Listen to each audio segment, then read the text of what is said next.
Hi, everybody. Oh, my God. Afternoon. I'm David Amato, and we're joined by Conrad Tao. Hi, Conrad. Hi, David.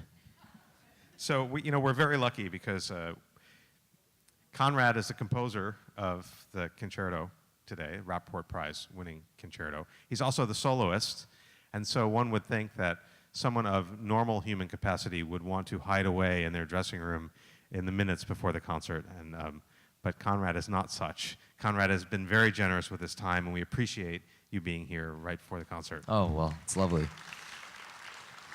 So we've got this great concerto of yours that we're going to play, filled with all kinds of wonderful sounds. There's I don't know, the lights are kind of down. You can't really see right now, but there's a huge percussion setup in the back. Let's talk a little bit about, let's start there, because I just looked at it when I walked out. Talk a little bit about percussion. Like, what are some of the sounds that we're going to hear? What are some of the crazy instruments that maybe we don't find in traditional 19th century Dvorak New World Symphony type things? Yeah, it was very funny. We've got this whole battery out here, and then in the second half we've got the Dvorak. And in the first show in Palm Beach Gardens, I was watching the Dvorak from the wings, and Neil is running around, or not running around, just like constantly moving from one instrument to another. And then during the Dvorak, I saw him just holding a triangle and just ding. And I loved it. It was just like a study in contrasts. I love percussion sections. I was an orchestra kid, and I loved playing in the back of the section because I was always closer to the brass dudes, and then like the massive percussion sections. And so there's a soft spot in my heart for all of that work. And then in this work, there are two sounds that I'm going to particularly mention. The Almglocken, which are Swiss cowbells, and Without the cows. Without the cows, sadly. That would be a really nice addition. Have you seen that Zinman video? I have not. Wait, so can I just pause you for a second? Of course. I have to tell you this. This is hilarious. So David Zinman, great conductor of, among other orchestras, the Tonhalle in Zurich, created a video. It's probably 15 minutes. I'll send it to you. It's all in German, but it doesn't matter because you get the idea anyway. The idea is they're auditioning for an Almglocken player. And the committee is set up behind a screen. Everybody's very serious. And these people come in and they ring the bell in various ways that are sort of mock serious and mock musical. And finally, this bumpkin farmer comes in with a cow. And the cow's dinging the bell, and that's the one. And then they cut to a performance of a Mahler symphony, and the cow comes out on stage. It's really hilarious. Anyway, That's sorry. fabulous. No, I love that. So they're Swiss cowbells, and it's a beautiful sound. I think it's a gorgeous sound, actually. So we've got a few of those, and they're pitched. So I prefer it at this point. I prefer it to most variations on bell chime sounds, just because there's such a wonderful, palpable, earthy sonic quality to it. What's interesting about the way you use those alpine bells is that when you think about the origin of the sound, it's around the neck of an animal, and the animal's grazing, and so it rings irregularly but with frequency. But when you write for it, it's a single instance. It's melodic. It's melodic. It's melodic, yeah. And I think that is so, to me, when I first heard it, was just shocking, because I'm so used to, a Mahler symphony when it's an overall effect of creating a kind of pastoral alpine environment where you hear these bells tinkling in the distance. This is very different and very effective. It's very, very, I like that. I'm trying to distill that sound almost. And then throughout the whole piece, pretty much, there's a slide whistle presence. And I love the sound of a slide whistle. I love it. I'm not using it I'm not using it melodically. There is a tradition of using the slide whistle very melodically in orchestral music, and it's pretty spectacular when you do that. But I'm using it very much for the comic sound effect approach. So you will hear that throughout. Another thing I actually should highlight is there's a big drum set presence. It's throughout most of the piece, especially in the second and fourth movements. I think we've referenced a lot of different drummers in the rehearsals that we've had for this piece. I refer to Zappa a decent amount, but I think I'm realizing now too that some of the writing in this, especially towards the end of the work, there's a lot of direct interplay back and forth between me at the piano and Neil at the various percussion instruments, but especially the drum set. And I did a program last year in New York at the Park Avenue Armory where I performed music by Ligeti, Boulez, Schoenberg, Morton Feldman, and Elliot Carter, with improvised percussion throughout and improvisation between and during the pieces. And especially in the Carter, I played a perpetual motion piece by Carter called Catenaire. And we started out by just trading licks. And so I kind of, I guess I almost lifted material almost directly from that performance and put it in my piece. So there's going to be a lot of like trading these almost projectile bursts of sound between the piano and the percussion, and it's fun. I do wish that we were close. I wish that it were possible for us to see each other, but such is the nature of orchestral setups that Neil has to kind of, we have to depend on our ears. I don't know how we're going to manage. We've done just fine so far. You know, so the percussion plays this primary role in your piece. It's present. It's not present at all in the Mendelssohn Overture. And it is present in the Dvorak Symphony in a much more 19th century way. Dvorak does not seem to be concerned, particularly in this piece that we're going to play for you, with utilizing people's time efficiently. So there are two examples of that in the piece. One is that there's a tuba that plays in the Dvorak New World Symphony, but he only plays in the second movement. So he just sits there. In all the really noisy parts, when the brass players next to him are playing loud, he's just sitting there. And in the third movement, he's just sitting there. And when the piece ends, he's still just sitting there. So it's not a very efficient use of time. And then percussion is only in the third and fourth movements. Right. It's not the most efficient use of a budget either. That is absolutely true. Now, one really interesting thing to me about the percussion writing, there's one moment in the last movement that has been the source of a lot of conversation and arguments amongst conductors and percussionists and scholars. There's a cymbal moment, and I'm reluctant to call it a crash because it's not really a crash. And if you go hear 15 performances of New World Symphony, you will hear 15 different versions of this moment, the cymbal moment, from striking a suspended cymbal with a soft mallet to scraping the cymbal with something of varying degrees of hardness, to a traditional kind of touching the cymbals together. It's not a loud moment.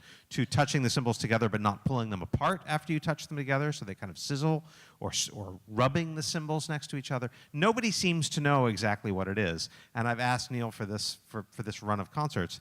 I said, just surprise me. You know, let's just try a bunch of different things and see what works best. I happen to like the sizzle. I like the cymbals coming together and then not coming apart. I don't know. Last night he kind of pulled the cymbals against each other, which was also lovely. So, but it makes a big difference, you know. I mean, it sets a mood. It's like things can be going incredibly well, and it's like if you go to a really fine restaurant and like the most beautiful flatware and gorgeous china, and the food is presented and it looks magnificent, sort of perfectly composed, but it's under-seasoned. And it just doesn't matter. It doesn't matter how beautiful everything is. It doesn't taste good. It's not right. Percussion does exactly that. Percussion adds that. And without it, it doesn't work. And with it, it's absolutely perfect, and you may not even know why. So it's an incredibly important spot back there. That's interesting because it makes me realize that that seasoning is maybe an apt metaphor for how a lot of my piece functions. It's a lot of variations on spice, almost, and it's not the nature of my piece is not the structure of my piece is a little bit nebulous, or at least at some points I think is very nebulous. I think in the first few sections of the work it unfolds. I think the way I envisioned it was that it just morphed. It kept morphing into new things and new shapes. And then maybe towards the end, it takes a little bit more of a defined shape, and the movements become a little bit more clearly defined. So yeah, maybe it's a spice concerto. So let me ask you this, because there's a lot of very sophisticated notation in the piece. It's very beautifully notated and very specific. So the entrances are extremely well defined and managed. There are places which are deliberately avoiding ensemble, and it's all notated very carefully. And for me, looking at this, not having heard it, it was hard to understand what it might sound like. Were there any surprises to you when you heard it live for the first time? Anything that you thought, wow, that worked so much better, or I wasn't expecting that to happen? Well, honestly, the biggest surprise was that it sounded similar to what I had in my head. Because you can't trust that. You can't trust that. You have to trust it on some level. There's a faith element that what you are hearing in your mind can be translated. But you never know. For me, actually, funny that we started talking about percussion today, because I think I wasn't sure how the Almglocken was going to work in the larger framework of the piece. I wasn't sure. I'm never sure. I've used slide whistle in a couple pieces, but I'm never sure if it's going to speak, how it's going to work. In some cases, you know, there's some wailing passages where a slide whistle is accompanied by like a piccolo and like a high clarinet, and it's just screaming essentially, and I was just it was thrilling to actually hear it played by real people, because I've depended a tiny bit. I try not to depend on it at all, but I think many of us depend on a little bit of computer assistance in terms of giving us a little bit of a blueprint of how something we're writing sounds, but you know, you never really know. So the real surprise was actually was thankfully a happy surprise. Yeah, you know, you shared with me the computer-generated file, and I thank you for that. And in some respects, it was helpful, and in other respects, I found it really disorienting. Because it didn't match what I thought it was going to be like. Right. And it also, of course, doesn't have any of the rhythmic give and take that the piece really requires. I mean, there's so much chamber music in a way that goes on between you and these sort of instances in various parts of the orchestras that sort of materialize out of the smoke and then vanish once again. And you're really playing around with that a lot. And there's a little bit of call and response, or maybe more than a little bit, come to think of it. There's a passing stuff back and forth, and then trying to play it together and failing to play it together.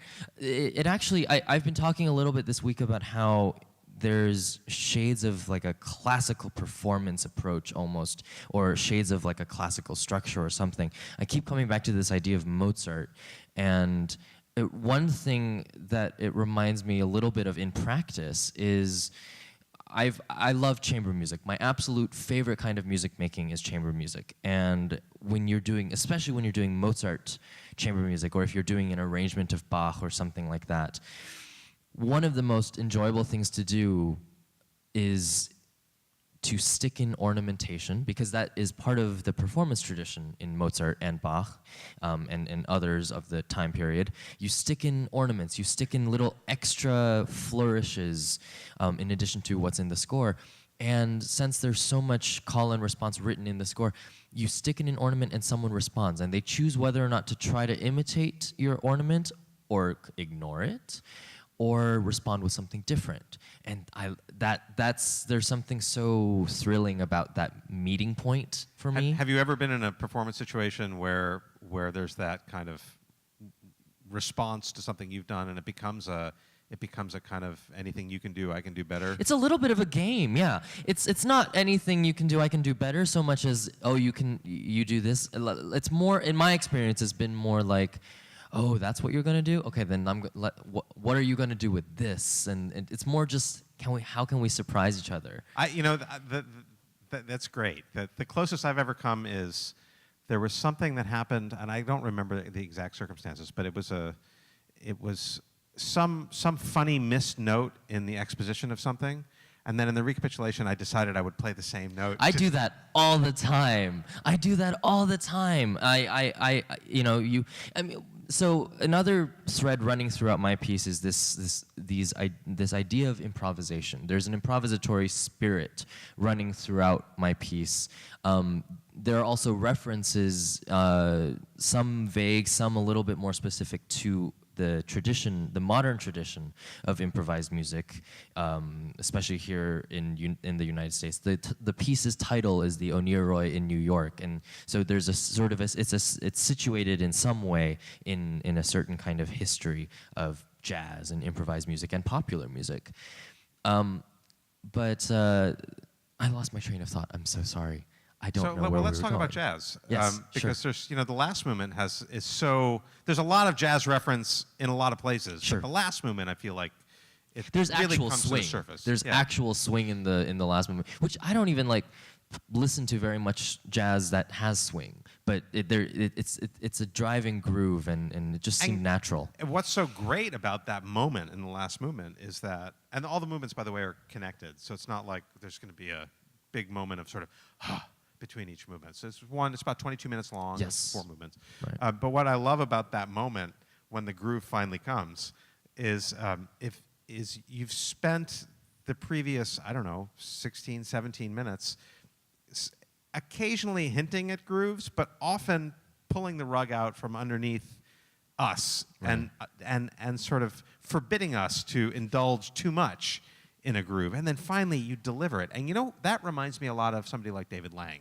Oh, interesting. Because this is another New York composer who often has these kinds of like shapes and ideas which are grooveless and are seeking to kind of coordinate, and then at the end of the piece they'll all coordinate for like 4 seconds, right. and then it'll fall apart again. And we're waiting for that moment where everything kind of clicks into place and then it falls again. And that's, I think, something that David and I share. Although this piece on the surface sounds rather different, I think, than David's stuff, but what we definitely share is this interest in the incidental and the beauty of the incidental. Because what I find so beautiful about a lot of David's music is that the way he sets up his music is designed. It's processed. It's in so many ways it's incidental, and I love this idea of melody resulting completely just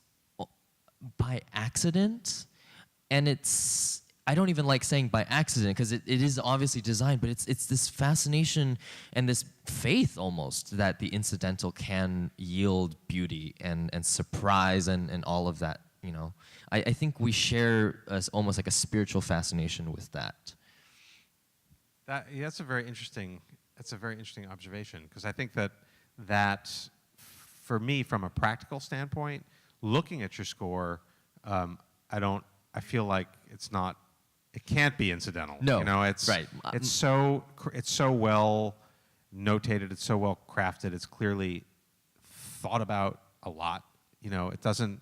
You've managed to create the illusion of being incidental in a very honest way. But just like as an actor, to play a drunk, you can't be drunk. I think that it really is crafted.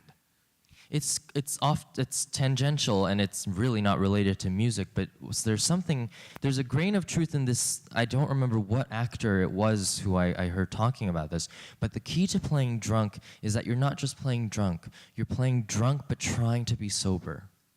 And there's actually something there in terms of my fascination with the sounds of people trying, almost making the effort of performance and the effort of performing together, making somehow sonifying. I don't know if that's a word. Putting into realizing into sonic existence that effort, which is kind of an intangible thing. So that brings me to something that has come up a couple of times this week, which is the music of Sibelius. Because I feel like Sibelius does the same thing. Like a lot of Sibelius functions as a kind of, it's like a word find, but instead of a word find, it's like a music find. And he'll present something, and it's half baked, by design, and he kind of works it, and it kind of keeps coming back to the same place, but it's a little different. He works in a kind of a helix, and each time he revisits it, it's been morphed into something slightly different, slightly different, slightly different, and then in the end, sort of something is generated, and then the piece ends. Right. And that also is like David Lang. Yeah, I suppose so. I would describe, for example, a lot of Sibelius' orchestral music as hallucinatory, and his like approach to structure is this like you kind of talk about it as morphing, and that's sort of what I mean by hallucinatory. This kind of unfolding that proceeds in a logical manner, but not necessarily in your logic. Like it demands that you follow it wherever it goes. It's like, it's like it's Kafka, it's Lynch, all of that whole long tradition of establishing a logic and then allowing, once you've established a certain kind of logic, basically being able to get away with whatever you want. Basically then you can do whatever you want, which as a creative person I think is kind of the dream. So maybe we're all just searching for like a framework in which we can do anything. I think we are probably. This has really been quite a remarkable experience. And thank you. Thank you for sharing your gifts with all of us. It's been a real privilege. Appreciate that. We have a few minutes, and I thought if there are questions and you want to ask them loudly so we can hear you, we would be happy to entertain a few questions. I promise I don't bite.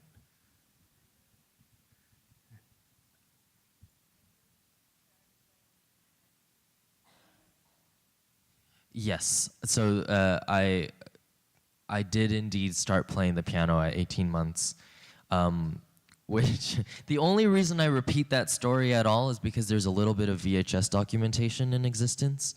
Otherwise, I would think that it was just a tall tale told by my parents, because I don't remember starting. That's the funny part of that. That's the weird truth, is that because I started so early, I don't remember I don't remember the moment. Which actually has been kind of interesting, because I don't remember starting and I don't remember what the motivation was. So I've always had to create my own relationship to music and to the piano. I never had, and maybe no one actually does, but I never had this mythical, crystallized moment where you realize, oh, this is what I want to do. This is what gives me meaning. I never had that. It was just always in my life, but it was just kind of sitting there. So I always had to figure out what my relationship to it was. I had to like choose. So I think that's one reason I really value that in people is that kind of active decision making. And of course it's also impossible to talk about why we are musicians. I don't know, because there's something very hard to verbalize about it. But I started playing the piano at 18 months old. I have a sister 5 years my senior.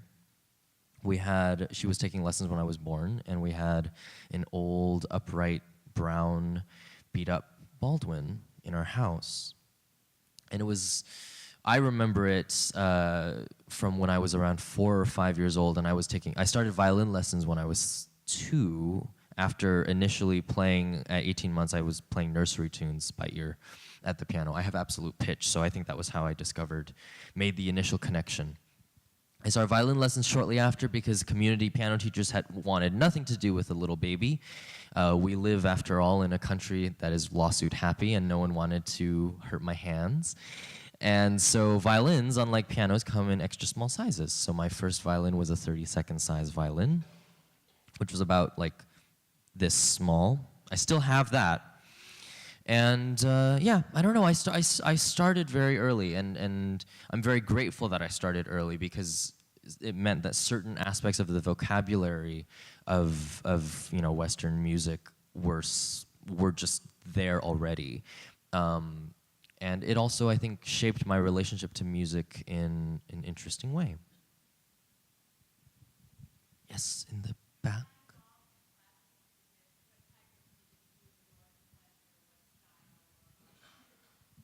What kind of music do I enjoy for pleasure? It's really, I describe my taste as painfully eclectic. I'll just say what I said earlier this week to a similar question. I'll just say my 3 favorite recordings of last year. My favorite recording of last year was a mixtape, I think technically, by Chicago rapper Chance the Rapper. Wonderful, wonderful, wonderful MC, great writer, smart, wonderful, and positive, like happy guy. It's a mixtape called Coloring Book, which is fabulous. And then my second favorite recording was a collaboration between Steve Lehman, who's a wonderful saxophonist based in New York, and Celebeon, who I believe is from Mali. Again, really, really good MC. Really thought-provoking stuff, great beats, really like a lot of like 5/4 grooves and stuff, really great. And then my third favorite recording was the world premiere recording of Hans Abrahamsen, Danish composer Hans Abrahamsen's Let Me Tell You. And this was a recording made by Barbara Hannigan, the brilliant soprano Barbara Hannigan, the conductor Andres Nelsons, and the Bavarian Radio Symphony. And Let Me Tell You is a beautiful half-hour work for soprano and orchestra that takes its text from a novella written by Paul Griffiths, which takes its text entirely from the words spoken by Ophelia in Hamlet. So those were like the 3 recordings I really liked the most last year. So that's illustrative, perhaps. One more question I think we have time for.